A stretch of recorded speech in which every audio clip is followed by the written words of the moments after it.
আমরা রেফ্রিজারেটর যেগুলো আছে বেকারিতে না, বেকারি না, এখানে হাসপাতালে বিভিন্ন ওয়ার্ডে যেগুলো আছে সেগুলোতে আসলে আমরা কোনোটাতে মিটার পাই না। এই ধরনের বিষয় আছে। টেম্পারেচারের কোনো মিটার আমরা পাই না।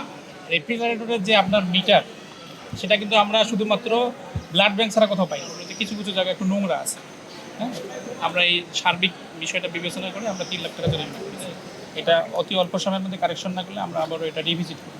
আমরা 8 দিন মেডিকেল কলেজে আমরা বা হাসপাতালে আমরা আনুমানিক 3টার দিকে আমরা এখানে আমাদের স্বাস্থ্য অধিদপ্তরের সহকারী পরিচালক, আমাদের সিটি কর্পোরেশনের আমাদের যে অঞ্চল আছে এই অঞ্চলের স্বাস্থ্য কর্মকর্তা, আমাদের নিরাপদ খাদ্য পরিদর্শক সহ আমাদের সক্রিয় যে পুলিশ ফোর্স আছে সবাইকে নিয়ে আমরা এখানে আসি। আমরা দীর্ঘ সময় আসলে হাসপাতালের বিভিন্ন জায়গা আমরা দেখেছি। দেখে আমরা কিছু বিষয় আমাদের কাছে একটু অ্যানোমালি ধরা পড়েছে। আমরা সেই সমস্ত বিষয় আমলে নিয়ে আমরা নিরাপদ খাদ্য আইন অনুযায়ী 2 লক্ষ টাকা এবং ভোক্তা অধিকার সংরক্ষণ আইন অনুযায়ী 1 লক্ষ টাকা, মোট 3 লক্ষ টাকা আমরা জরিমানা দণ্ড আরোপ করেছি। সেই টাকাটা ওনারা তাৎক্ষণিকভাবে আমাদের পরিশোধ করেন।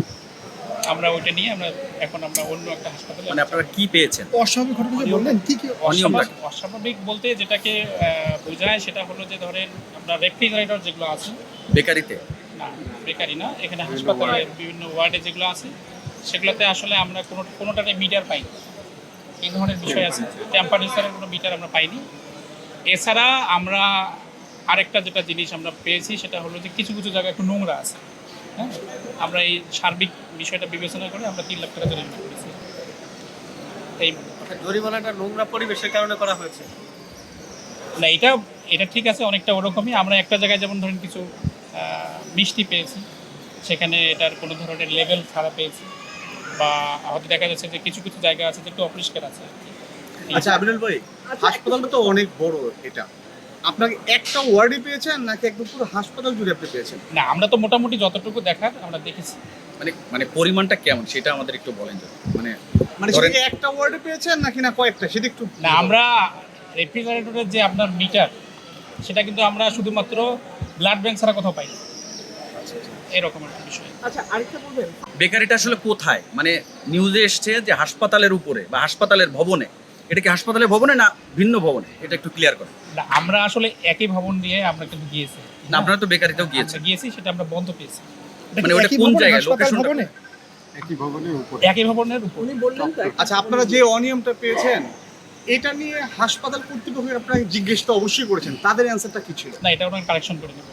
এবং আমাদের স্বাস্থ্য অধিদপ্তরের যিনি সহকারী পরিচালক আছে, আমরা ওনাদেরকে বলে দিয়েছি যে এটা অতি অল্প সময়ের মধ্যে কারেকশন না করলে আমরা আবারও এটা রিভিজিট করি।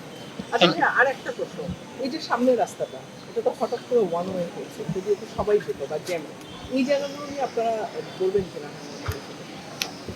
আচ্ছা, এটা আসলে যিনি আঞ্চলিক নির্বাহী কর্মকর্তা আছে সিটি কর্পোরেশনের, তার সাথে আমি ব্যক্তিগতভাবে আলাপ করি।